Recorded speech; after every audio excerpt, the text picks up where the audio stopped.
እንዴት ዋላችሁ? የጌታ ሰላምና ጸጋ ይብዛላችሁ። እግዚአብሔር ይመስገን። እግዚአብሔር ዛሬ ደግሞ እንደገና ከቃሉ እንድንማር ይህንን እድል ስለሰጠን ክብር ይገባዋልና ምስጋና፣ አምልኮ፣ ዝማሬ ለስሙ ይሁን።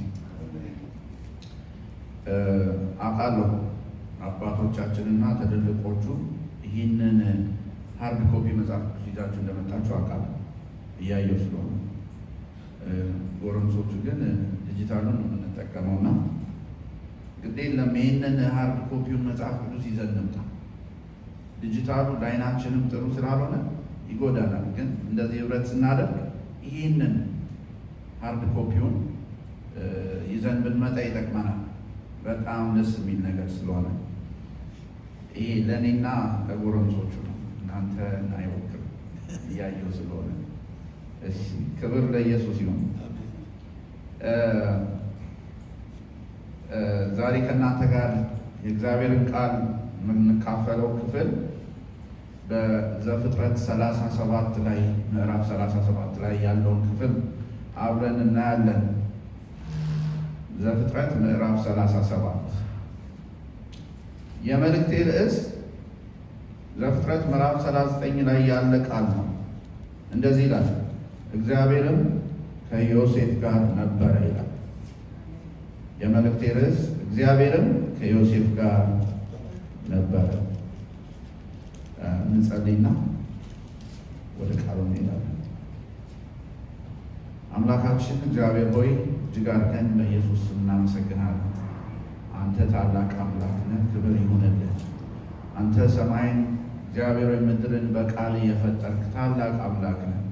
እግዚአብሔር ሆይ እጅግ አድርገን በኢየሱስ ስም እናመሰግናለን። ደግሞ በቃል የፈጠርከውን ይህንን እውነት እግዚአብሔር በእኛ አእምሮ እንድናይ፣ እንድናስተውል፣ እንድንማርበት እግዚአብሔር ሆይ ስለረዳህን ተመስገን። አሁን ደግሞ ጌታ ሆይ በአንድ ሀሳብ በፊትህ አለን። ይችን ቀን ልንቀድስ እግዚአብሔር ሆይ በፊትህ ልንሆን፣ ቃልህን ልንማር፣ ይህንን ህብረት ልናደርጋለን። በመካከላችን በኢየሱስ ስም ተገኝ። እግዚአብሔር ሆይ በድፍረት አይደለም በፊትህ የምንቆመው፣ ነገር ግን እግዚአብሔር ሆይ በምህረትህ አለንና አሁንም ዛሬም ምህረትህ በኢየሱስ ስም ስለበዛልን ተመስገን። ደግሞ ቃልን እንድታስተምረን ለእያንዳንዳችን እንድትናገረን በክርስቶስ ኢየሱስ ስም እንለምናለን። ጌታ ሆይ እዚህ ቦታ ላይ ክብር ሁሉ ነገር ለአንተ ብቻ ይሆን። የማናችንም ማንነት እንዲታይ ሳይሆን እግዚአብሔር ሆይ ግን አንተ ብቻ በዚህ ጉባኤ እንድትከብር ራሳችንን በፊት ዝቅ እናደርጋለን። ክብር ይሁንልህ እግዚአብሔር ሆይ። ዛሬም ደግሞ ከቃልህ ተናገረን፣ ለእያንዳንዳችን የሚሆንንን እውነት ይዘን እንድንወጣ እግዚአብሔር ሆይ በቃልህ ተናገረን፣ በጌታ በኢየሱስ ስም አሜን። ላስቸግራችሁ ለቃሉ ክብር እንቁምና ምዕራፍ 37ን አነበዋል። 36 ቁጥሮች ነው ያሉት። ላስቸግራችሁ እንቁምና ዘፍጥረት ምዕራፍ 37ን ከኔ ጋር አብረን እናነባለን። በጌታ በኢየሱስ ስም አነበዋለሁ። እንደዚህ ይላል፣ ያዕቆብም አባቱ በስደት በኖረበት ሀገር በከነዓን ምድር ተቀመጠ። የያዕቆብም ትውልድ ይህ ነው። ዮሴፍ የ17 ዓመት ልጅ በሆነ ጊዜ ከወንድሞቹ በጎችን ይጠብቅ ነበር ከወንድሞቹ ጋር። እርሱም ከአባቱ ሚስቶች ከባላና ከዘለፋ ልጆች ጋር ሳለ ብላቴና ነበረ። ዮሴፍም የክፋታቸውን ወሬ ወደ አባታቸው አመጣ። እስራኤልም ዮሴፍን ከልጆቹ ሁሉ ይልቅ ይወደው ነበረ፣ እርሱ በሽምግልናው የወለደው ነበረና። በብዙ ኅብር ያጌጠችም ቀሚስ አደረገለት። ወንድሞቹም አባታቸው ከልጆቹ ሁሉ ይልቅ እንደሚወደው ባዩ ጊዜ ጠሉት፣ በሰላም ይናገሩትም ዘንድ አልቻሉም። ዮሴፍም ሕልምን አለመ፣ ለወንድሞቹም ነገራቸው። እነርሱም እንደገና በብዙ ጠሉት። እርሱም አላቸው፣ እኔ ያለምሁትን ሕልም ስሙ። እነሆ እኛ በእርሻ መካከል ነዶ ስናስር ነበርና፣ እነሆም የእኔ ነዶ ቀጥ ብላ ቆመች፣ የእናንተም ነዶ በዙሪያ ከበው እነሆ ለእኔ ነዶ ሰገዱ። ወንድሞቹ በእኛ ላይ ልትነግስብን ይሆን ወይስ ልትገዛ ይሆን አሉት። እንደገናም ስለ ሕልሙና ስለ ነገሩ ይልቁን ጠሉት። ደግሞም ሌላ ሕልምን አለመ፣ ለወንድሞቹም ነገራቸው፣ እንዲህም አለ፣ እነሆ ደግሞ ሌላ ሕልም አለሙ። እነሆ ፀሐይና ጨረቃ 11 ከዋክብትም ሲሰግዱልኝ አየሁ። ለአባቱና ለወንድሞቹም ነገራቸው። አባቱን ገሰጸው፣ እንዲህም አለው፣ ይህ ያለምከው ሕልም ምንድን ነው? በውኑ እኔና እናትህ ወንድሞችንም መጥተን በምድር ላይ እንሰግድልህ ይሆን? ወንድሞቹ ቀኑበት፣ አባቱ ግን ነገሩን ይጠብቀው ነበረ። ወንድሞቹ በሴኬም የአባታቸውን በጎች ይጠብቁ ዘንድ ሄዱ። እስራኤልም ዮሴፍን ወንድሞችህ በሴኬም በጎችን የሚጠብቁ አይደሉምን? ወደ እነርሱ እልክ ዘንድ ና አለው። እርሱም እነሆኝ አለ። እርሱም ሄደ፣ ወንድሞችህና በጎቹ ደህና እንደሆኑ እይ፣ ወሬያቸውንም አምጣልኝ አለው። እንዲህም ከኬብሮን ቆላ ሰደደው፣ ወደ ሴኬምም መጣ። እነሆም በምድረ በዳ ሲቅበዘበዝ ሳለ አንድ ሰው አገኘው። ሰውየውም ምን ትፈልጋለህ ብሎ ጠየቀው። እርሱም ወንድሞቼን እፈልጋለሁ፣ በጎቹን የሚጠብቁት ወዴት እንደሆነ እባክህ ንገረኝ አለ። ሰውየውም ከዚህ ተነስተዋል፣ ወደ ዶታይን እንሂድ ሲሉም ሰምቻቸዋለሁ አለው። ዮሴፍም ወንድሞቹን ተከትሎ ሄደ፣ በዶታይንም አገኛቸው። እነርሱም በሩቅ ሳለ አዩት። ወደ እነርሱም ገና ሳይቀርብ ይገድሉት ዘንድ በእርሱ ላይ ተማከሩ። አንዱም ለአንዱ እንዲህ አለው፣ ያ ባለ ሕልም ይኸው መጣ።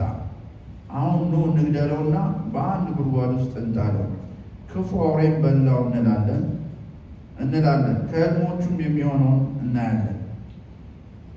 ሮቤልም ይህንን ሰማ፣ ከእጃቸውም አዳነው፣ እንዲህም አለ፣ ሕይወቱን አናጥፋ። ሮቤል ደም አታፍስሱ፣ በዚህ ምድረ በዳ ባለች ጉድጓድ ጣሉት፣ ነገር ግን እጃችሁን አትጣሉበት አላቸው። እንዲህም ማለቱ ከእጃቸው ሊያድናውና ወደ አባቱ ሊመልሰው ነው። እንዲህም ሆነ፣ ዮሴፍ ወደ ወንድሞቹ በቀረበ ጊዜ የለበሳትን በብዙ ኅብር ያጌጠችውን ቀሚሱን ገፈፉት፣ ወስደውም ወደ ጉድጓድ ጣሉት። ጉድጓዱም ውሃ የሌለበት ደረቅ ነበር። እንጀራም ሊበሉ ተቀመጡ። ዓይናቸውንም አንስተው አዩ፣ እነሆም የእስራኤላውያን ነገዶች ወደ ግብፅ ለመውረድ ከገለዓድ መጡ። ግመሎቻቸውም ሽቱና ባለሳህን ከርቤም ጭነው ነበር። ይሁዳም ወንድሞቹን እንዲህ አላቸው፣ ወንድማችንን ገድለን ደሙን ብንሸሽግ ጥቅማችን ምንድን ነው? ኑ ለእስማኤላውያን እንሽጠው፣ እጃችንን ግን በእርሱ ላይ አንጣል፣ ወንድማችን ሥጋችንም ነውና። ወንድሞቹም የእርሱን ነገር ሰሙት። የምድያም ነጋዴዎችም አለፉ። እነርሱም ዮሴፍን አንስተው ከጉድጓድ አወጡት። ለእስማኤላውያንም ዮሴፍን በ20 ብር ሸጡት። እነርሱም ዮሴፍን ወደ ግብፅ ወሰዱት። ሮቤልም ወደ ጉድጓዱ ተመለሰ፣ እነሆም ዮሴፍ በጉድጓድ የለም። ልብሱንም ቀደደ፣ ወደ ወንድሞቹም ተመልሶ ብላቴናው የለም፣ እንግዲህ እኔ ወዴት እሄዳለሁ አለ። የዮሴፍን ቀሚስ ወሰዱ፣ የፍየል አውራም አርደው ቀሚሱን በደም ነከሩት። ብዙ ኅብር ያለበት ቀሚሱን ላኩ፣ ወደ አባታቸውም አገቡት። እንዲህም አሉት፣ ይህንን አገኘን፣ ይህ የልጅ ልብስ እንደሆነ ወይም እንዳልሆነ እስኪ እየው። እርሱም አውቆ የልጄ ቀሚስ ነው፣ ክፉ አውሬ በልቶታል፣ ዮሴፍ በእርግጥ ተበጫጭቋል አለ። ያዕቆብም ልብሱን ቀደደ፣ በወገቡ ማቅ ታጥቆ ለልጁ ብዙ ቀን አለቀሰ። ወንዶች ልጆቹና ሴቶች ልጆቹ ሁሉ ሊያጽናኑት ተነሱ፣ መጽናናትን እምቢ አለ። እንዲህም አለ፣ ወደ ልጄ ወደ ሙታን ስፍራ እያዘንኩ እወርዳለሁ። አባቱም ስለ እርሱ አለቀሰ።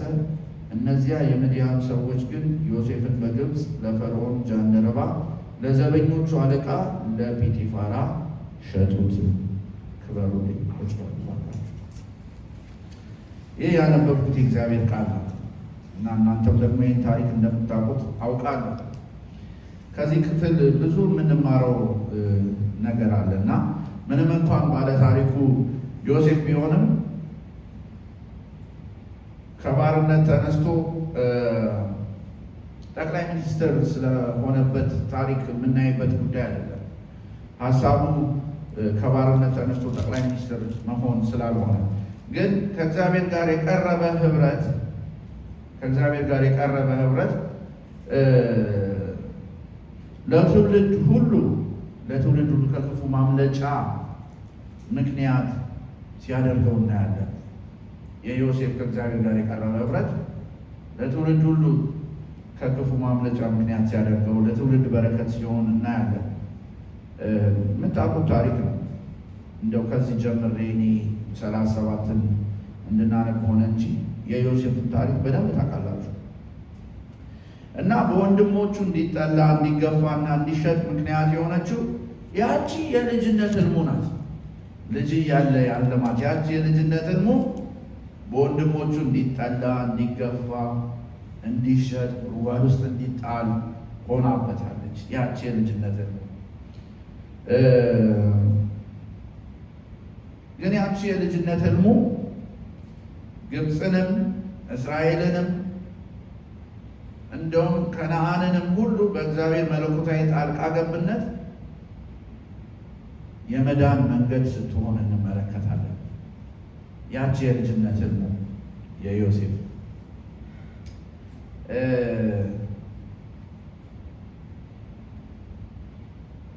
ህልሙ ላይ ወንድሞቹ ብቻ አይደለም አባቱም ተደንቆ ነበር። ምንድን ነው የምትለው? እኔም እናትህም ወንድሞችም ልንሰግድልህ ነውን ብሎ አባቱን ጠይቆት ነበር። የዮሴፍ ህልም በወንድሞቹ ብቻ አይደለም፣ በሚወደውም በአባቱ ዘንድ ጥያቄን ፈጥሮ ነበር እና ዮሴፍ ግን ባለፈበት ሁሉ ዝም ብሎ አልኖረም። ታሪኩን ስትመለከቱ ዮሴፍ ለሌሎች የመኖር ምክንያት እንደሆነ እንመለከታለን። ጉዞውን የጀመረው እውነት ነው። ዮሴፍ ጉዞውን የጀመረው በዛች ህልም ነበረ። በዛች የልጅነት ህልም፣ ያቺ ህልም ከእግዚአብሔር ዘንድ የተሰጠችው ህልም ነበረች። ሁለት አይነት ህልሞችን አልሟል። ስለ ፀሐይና ጨረቃ፣ እንደገና ስለ ነዶ። ያቺ ህልሙ የጉዞ መጀመሪያ ነበረች። ጉዞውን እንዲጀምር ምክንያት የሆነች ያቺ ህልም ግን በቤተሰቡ በወንድሞቹ በወላጆቹም ዘንድ ግን ተቀባይነትን አላገኘችም። በፍጹም ተቀባይነት ያላገኘች ህልም ነች። በብዙዎች ዘንድ ተቀባይነትን አጣች። በዚህ ውስጥ ወንድሞቹ ክፋትን ነበር ማየት የቻሉት። ጭራሽ ህልሙንማ ሲነግራቸው ደስም አላላቸው እና ወንድሞቹ ዮሴፍ ላይ ክፋትን አዩ። እግዚአብሔር ግን የዮሴፍን ፍጻሜ አይቶ ነበረ። ከህልሙ ጉዞ ቢጀምርም ግን እግዚአብሔር ፍጻሜውን አይቶ ነበረ እና እንዴት ነው እግዚአብሔር ያንን ያየው? እስቲ እንየው። ዮሴፍ እንግዲህ በገዛ ወንድሞቹ የተከዳ ነው። በገዛ ወንድሞቹ በአባቱ ልጆች በገዛ ወንድሞቹ የተከዳ፣ በገዛ ወንድሞቹ የተሸጠ፣ በዚህም ምክንያት ከቤተሰቡ የተለየ ሰው ነበር። ከቤተሰቡ የተለየው በመሸጡ ነው፣ በገዛ ወንድሞቹ እና አስባችሁታል? የገዛ ወንድማችሁ ሲከዳችሁ መከዳት ቢትሬድ እንዴት ከባድ ነው። የገዛ ወንድሜ ከከዳኝ፣ የገዛ ወንድሜ የሚሸጠኝ ከሆነ ማንን ላምን እችላለሁ? ማንን ልታምኑ ትችላላችሁ? ከገዛ ወንድማችሁ በላይ በገዛ ወንድሞቹ ተሸጠ ዮሴፍ። ከዛ ከቤተሰቦቹ ተለየ፣ ከሚወዳቸው ቤተሰቦቹ ተለየ። ነገር ግን በዚህ ሁሉ ውስጥ እግዚአብሔር ዮሴፍን ለቤተሰቦቹም ጭምር የመዳን መንገድ እንዲሆን እያዘጋጀው ነበር።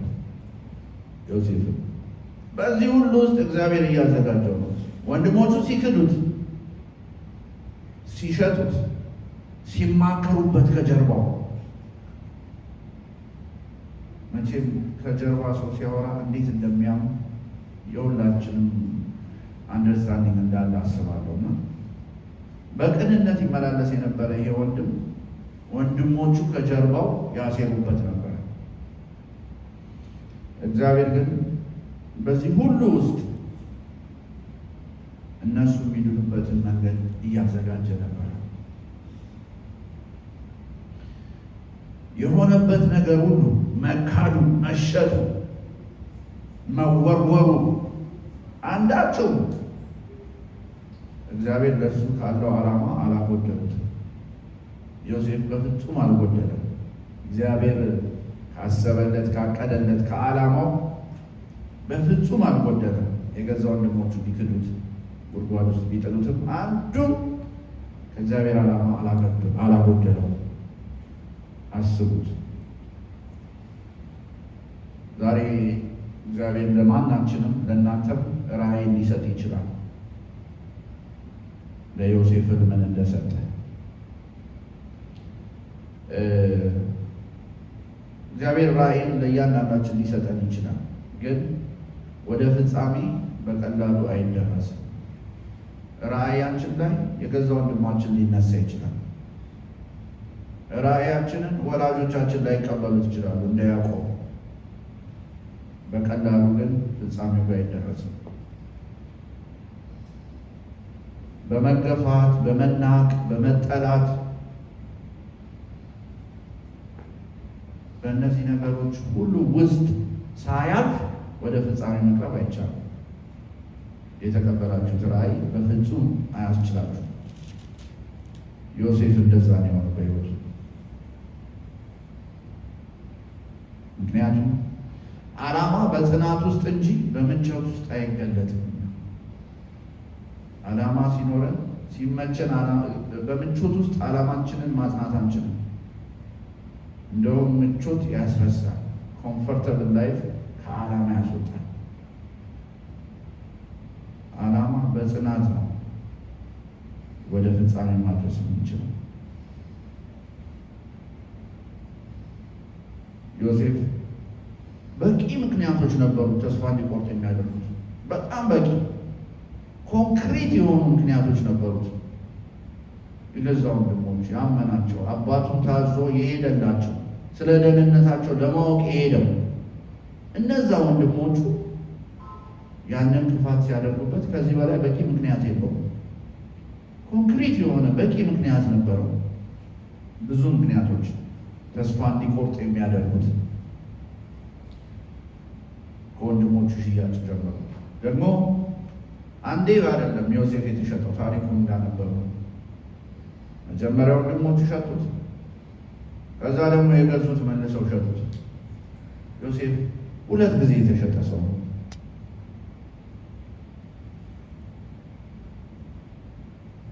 ከዚህ ሌላ እንዴት አድርጎ በጲጢፋራ ቤት እንዳለፈ የምናውቀው እውነት አለ።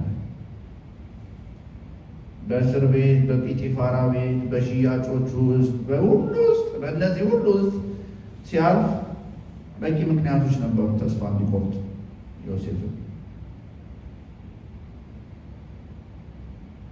ባለፈባቸው መንገዶች ሁሉ ተስፋ የሚያስቆርጡ ራእይን፣ ህልምን የሚያስጥሉ ነበሩ ዮሴፍን እንዲጥል የሚያደርጉት። ግን ዮሴፍ ምንን መረጠ? በነዛ ፈተናዎች ሁሉ ውስጥ ጽናትን መረጠ። በጲጢፋራ ቤት የምቾት የንጉሱ ሚስት እንደዛ ስታባብለው፣ በእስር ቤት ያ ሁሉ ሲሆንበት፣ አምኗቸው የተጠጋቸው የሥጋ ወንድሞቹ ሲክዱት፣ በዛ ሁሉ ውስጥ ዮሴፍ መጽናትን የመረጠው። በዛ ሁሉ ውስጥ በዛ ሁሉ ፈተና ውስጥ መጽናትን መረጠ። በጲጢፋራ ቤትም በኃጢአት ከሚገኝ ጊዜያዊ ደስታ ጽድቅን፣ በእስር ቤት ደግሞ በእግዚአብሔር ላይ መደገፍን ነበረ ዮሴፍ የመረጠው። በጣም እኮ ነው የሚገርመው። ያላየው አይነት መከራ የለም። የሚያባብል፣ የሚያስጨክም፣ ተስፋ የሚያስቆርጥ እና በእስር ቤት እያለ በእግዚአብሔር ላይ መደገፍን መረጠ። በጲጢፋራ ቤት ደግሞ ለጊዜው ከሚገኝ በኃጢአት ከሚገኝ ደስታ ይልቅ መሸሽን መረጠ።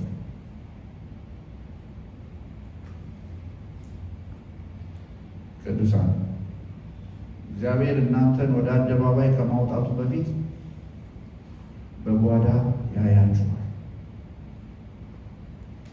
ይፈትናችኋል፣ ያዘጋጃችኋል። ወደ አደባባይ፣ ወደ መድረክ፣ ወደ ሰው ሁሉ ፊት ከመውጣታችሁ በፊት እግዚአብሔር በጓዳ እናንተን ያዘጋጃል። የጓዳ ሕይወታችሁ፣ በጓዳ መሰራታችሁ ነገ በአደባባይና በስልጣናት ፊት፣ በባለስልጣናት በስልጣናት ፊት እንድትቆሙ የሚያዘጋጅ ነው የጓዳው ዝግጅት። ዮሴፍ በጓዳ እንደዛ ባይዘጋጅ ኖሮ የጠቅላይ ሚኒስትርነቱ ስፍራ ሲደርሰው እንደዛ አይነት እርምጃ ባልወሰደ። ስለዚህ የጓዳ ሕይወታችሁ፣ በጓዳ መሰራታችሁ በአደባባይና በስልጣናት ፊት እንድትቆሙ የሚያደርግ ዝግጅት ነው። ይህንን ደግሞ እግዚአብሔር በእያንዳንዳችሁ ሕይወት ላይ ያደርጋል። እናንተን ወደ አደባባይ ከማውጣቱ በፊት በጓዳ ይሰራችኋል። ይሄ ነው በዮሴፍ ሕይወት የሆነው። የሚገርማችሁ ምዕራፍ 39 ላይ የመልእክቴ ርዕስ ይገኛል። እንደዚህ ይላል፣ እግዚአብሔርም ከዮሴፍ ጋር ነበረ ይላል። ይህ እግዚአብሔርም ከዮሴፍ ጋር ነበረ የሚለው ቃል የዮሴፍን ሕይወት ይገልጠዋል። የሚገርማችሁ እዛው ምዕራፍ 39 ላይ 4 ጊዜ ነው የተጻፈው። 4 ጊዜ እግዚአብሔርም ከዮሴፍ ጋር ነበረ ይላል ምዕራፍ 39 ላይ። በአንድ ምዕራፍ ላይ 4 ጊዜ ይሄ ቃል ተገልጿል። እርግጠኛው እግዚአብሔር ከእናንተ ጋር መሆኑ። ይሄ ህልመኛ እግዚአብሔር ከእርሱ ጋር የሆነ ዮሴፍ ከዛ ሁሉ መከራና ስቃይ በኋላ የህልሙ ፍቺና የህይወቱ ለውጥ የሚፈጸምበት ጊዜ መጣለት። ለዚህ ህልመኛ ከዛ ሁሉ መከራ በኋላ፣ ከዛ ሁሉ ስቃይ በኋላ የህልሙ ፍጻሜ የሚሆንበት ጊዜ ደረሰ። ዘመን መጣ። ለዘመናት እግዚአብሔር ከእርሱ ጋር ሆኖ በጓዳ ሲሰራው ከቆየ በኋላ እንዳያችሁት ለዘመናት በጓዳ ሲሰራው ከቆየ በኋላ በአንድ ጀንበር ወደ ህልሙ ፍጻሜ ሲመጣ እናያለን። ታሪኩ ሲቀየር፣ ማንነቱ ሲቀየር በአንድ ጀንበር ይህ ለውጥ በሱ ህይወት ሲመጣ ታሪኩ ሲቀየር እናያለን። በተለይ ምዕራፍ 41 ላይ ለፈርዖን በተረጎመው ህልም በአንድ ጊዜ ከእስረኛነት ወደ ጠቅላይ ሚኒስትርነት ሲመጣ በአንድ ጀንበር ታሪኩ ሲቀየር እናያለን። በአንድ ጀንበር ጠቅላይ ሚኒስትር እንደሆነ ሁሉ በአንድ ጀንበር ህይወቱ እንደተቀየረ፣ በአንድ ጀንበር ታሪኩ እንደተቀየረ ሁሉ ዮሴፍ ግን በአንድ ጀንበር እዚህ አልደረሰ። ብዙ ዓመታትና የተለያየ የህይወት ተግዳሮቶች በዮሴፍ ህይወት ላይ ተፈራርቀውበት ነበር። ቅዱሳን እናቶቼ፣ አባቶቼ፣ ወንድም እህቶቼ በእግዚአብሔር ፊት የሚባክን ህመም የለም። በእግዚአብሔር ፊት የሚባክን ጨለማ የለም። የምናልፍበትን ተግዳሮት ሁሉ እግዚአብሔር ወደ ዓላማና ወደ ስትራቴጂ ይቀይረዋል። እናልፋለን። አዎ እናልፋለን። ሰዎች ነው። የገዛ ወንድማችን ሊከዳን ይችላል። ወላጆቻችን ጥያቄ ሊፈጥርባቸው ይችላል፣ ስለ ህልማችን፣ ስለ ራእያችን። ነገር ግን በእግዚአብሔር ፊት የሚባክን ህመም የለም። በእግዚአብሔር ፊት የሚባክን ጨለማ የለም። እግዚአብሔር ወደ ዓላማና ወደ ስትራቴጂ ስለሚቀይረው ይሄ የእግዚአብሔር ባህሪ ስለሆነ ምናልባት ዛሬ እኔና እናንተ የምናልፍበት ተግዳሮት፣ ቻሌንጆች፣ ችግር፣ መከራ የምንቆጥራቸው እነዛ ነገሮች ሁሉ ዛሬ እኔና እናንተ እያለፍንበት ያለ እነዛ ነገሮች ሁሉ ምናልባት ለአንድ ሰው መፍትሄ ይሆናሉ። ለእኛ ቻሌንጅ ነው፣ ለእኛ ተግዳሮት ነው። እኛ በምጥ እያለፍን ሊሆን ይችላል። ነገር ግን ለአንድ ሰው መፍትሄ ናቸው። ረሃቡ በተነሳ ጊዜ ረሃቡ ለግብፅ ብቻ አልነበረ። የዮሴፍን ህልም ወደ ፍጻሜ ያቀረበው ያ ረሃብ በግብፅ ላይ ብቻ የተፈጸመ አልነበረ። እስራኤልን እንደውም ከነዓንንም ጭምር ረሃቡ እንዳጠቃና ያለ ተሰራይቶ ነበር። ሰው ሁሉ ወደ ግብፅ ይጎርፍ ነበረ፣ ምክንያቱም በህልሙ ዝግጅት ስለነበረ። ከዓለም ዙሪያ ሰዎች ወደ ግብፅ ይጎርፉ ነበር፣ ለአንድ ቀን ምግብ ብለው ወደ ግብፅ ሰዎች ይጎርፉ ነበር። ያኔ ነው ዮሴፍ ከነ ህልሙ የተገለጠው። የተገፋው ዮሴፍ፣ የተሸጠው ዮሴፍ፣ የተጣለው ዮሴፍ፣ ከአንድም ሁለት ጊዜ የተሸጠው ዮሴፍ ያኔ ነው ለብዙዎች የመኖር ምክንያት የሆነው። ታሪኩን ታስታውሳላችሁ። ያኔ ለብዙዎች መኖር ምክንያት ሆነ። ድፍን ግብፅን መገበ። ያንን መከራ ያለፈችው ግብፅ በዮሴፍ ነው። ድፍን ግብፅን መገበ። ቤተሰቡንና የእስራኤልን ቤት አዳነ።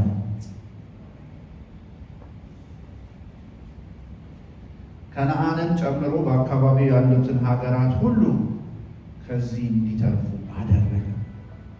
ከመጣው ረሃብ አስመለጠ። በገዛ ወንድሞቹ የተሸጠው እንደውም በአንዳንዶች ርኅራኄ በይሁዳና በሮቤል ምክር ከሞት የተረፈው ወደ ሽያጭ የቀረበው ዮሴፍ ዛሬ ለብዙዎች የመኖር ምክንያት ሆነ። ብዙ ስልኮ ኔሽን ነው የማወራው። አገር፣ ግብፅ አገር፣ ኔሽን፣ ህዝብ፣ አንድ ሰው አይደለም። እስራኤልን ጨምሮ እንደውም ከነዓንንም ጭምር ነው የሚለው በአካባቢው ያሉትን ሀገራት እንዲተርፉ አደረገ ዮሴፍ።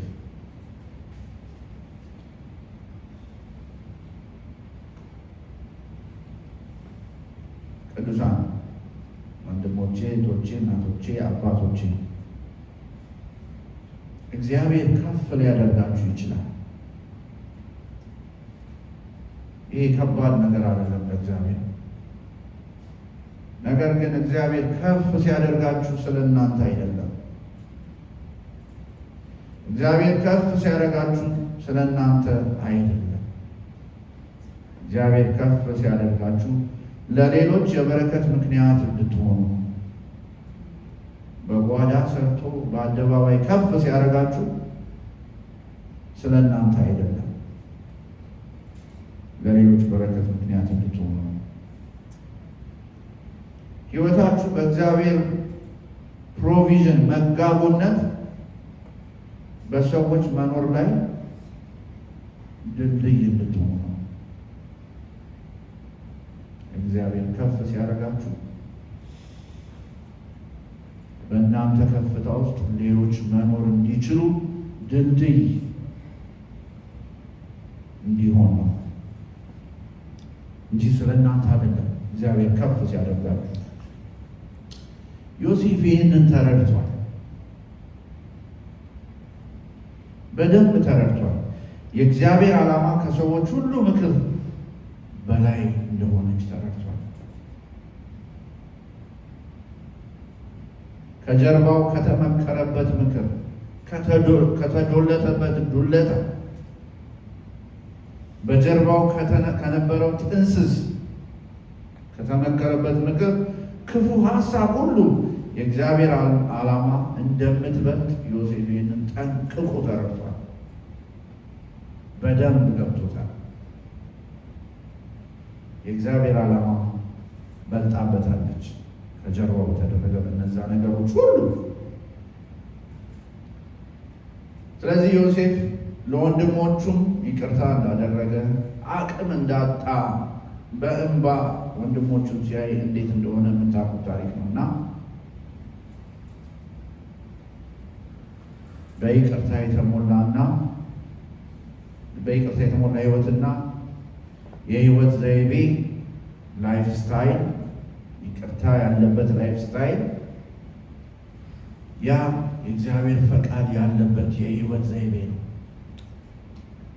በይቅርታ የተሞላ ህይወት፣ ያ የእግዚአብሔር ፈቃድ ያለበት የህይወት ዘይቤ ነው። ዮሴፍ መራርነትን በቀልን ምርጫ አድርጎ ቢሆን ኖሮ አስባችሁታል? መራርነትን የደረሰበትን መከራ በቀልን ምርጫ አድርጎ ቢሆን ኖሮ እግዚአብሔር ሊያፈስ የነበረውን የህይወት በረከት አስቀርቶት ነበር። ዮሴፍ ግን ይቅርታን መረጠ። እግዚአብሔር ለሕዝቡ ሊያፈስ የነበረውን የህይወት በረከት ብሎክ ያደረገው ነበር። መራርነትን ምርጫው ቢያደርግ ኖሮ፣ በቀልን ምርጫው ቢያደርግ ኖሮ። ስለዚህ ዓላማ በመከዳት ውስጥ ያጸናል። ዮሴፍን ያጸናው በመከዳት ውስጥ ነው እና የምታምኑት አካል ነው ደግሞ ሊከዳችሁ የሚችለው። በጣም የምታምኑት ተስፋ የምታደርጉት ሰው ሊከዳ ይችላል። ከወንድም በላይ ማን ይጠጋጋል? ነገር ግን ዓላማ በመከዳት ውስጥ ያጸናል።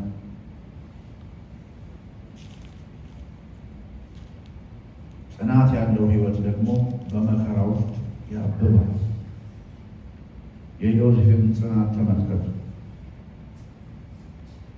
መከራው ከዕለት ዕለት እንዲያልፍ አንዱን ሲያልፍ አንዱ ምክንያት ሆኖታል ጽናቱ። ስለዚህ እግዚአብሔር ሕመምን፣ መገፋትን፣ መናቅን፣ መከዳትን ወደ በረከት ይቀይራል። ቅዱሳን እኔ አይደለሁም ወደ እግዚአብሔር ቃል። እግዚአብሔር ሕመምን፣ መገፋትን፣ መናቅን፣ መከዳትን ሁሉ ወደ በረከት ይቀይራል። የአንድ ሰው መታዘዝ፣ የዮሴፍ መታዘዝ፣ የአንድ ሰው ለእግዚአብሔር ታማኝ መሆን፣ የዮሴፍ ለእግዚአብሔር ታማኝ መሆን ለሕዝብ ሁሉ መዳን እንደሆነ አይተናል። ከራሱ ወገን አልፎ ለሌላው ወገን ለሕዝብ ሁሉ መዳንና ምክንያት ሲሆን ዮሴፍን አይተናል። ዮሴፍ ዝም ብሎ ባለ ታሪክ ሰው አይደለም። የሆነው ነገር ሁሉ በሕይወት ውስጥ መርህ ስለነበረው ነው።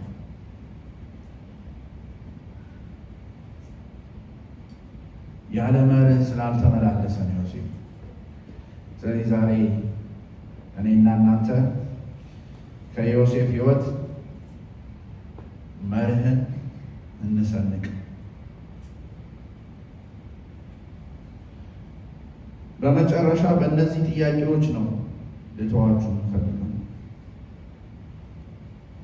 እኔና እናንተ በጓዳችን ውስጥ ታማኝ ነን ወይ? ዮሴፍ ታማኝ እንደነበረው ሁላችንም ጓዳዎች አሉን፣ ተግዳሮቶች አሉን፣ ቻሌንጆች አሉን። በነዛ ቻሌንጆቻችን፣ ተግዳሮቶቻችን ጓዳችን ውስጥ ታማኞች ነን ወይ?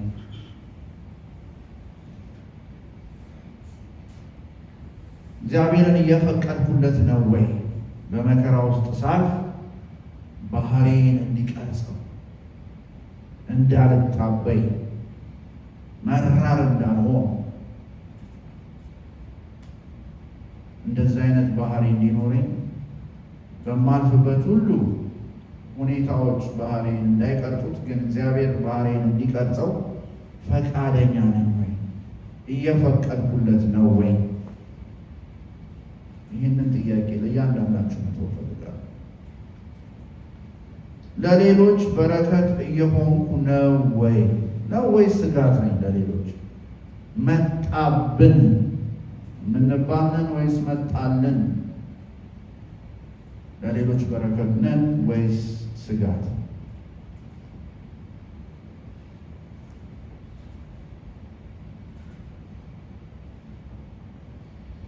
እግዚአብሔር አምኗችሁ የራሳችሁን ሕይወት የራሴን ሕይወት አሳልፎ ይሰጠኛል ወይ? ሌሎችን እንድቀርጽበት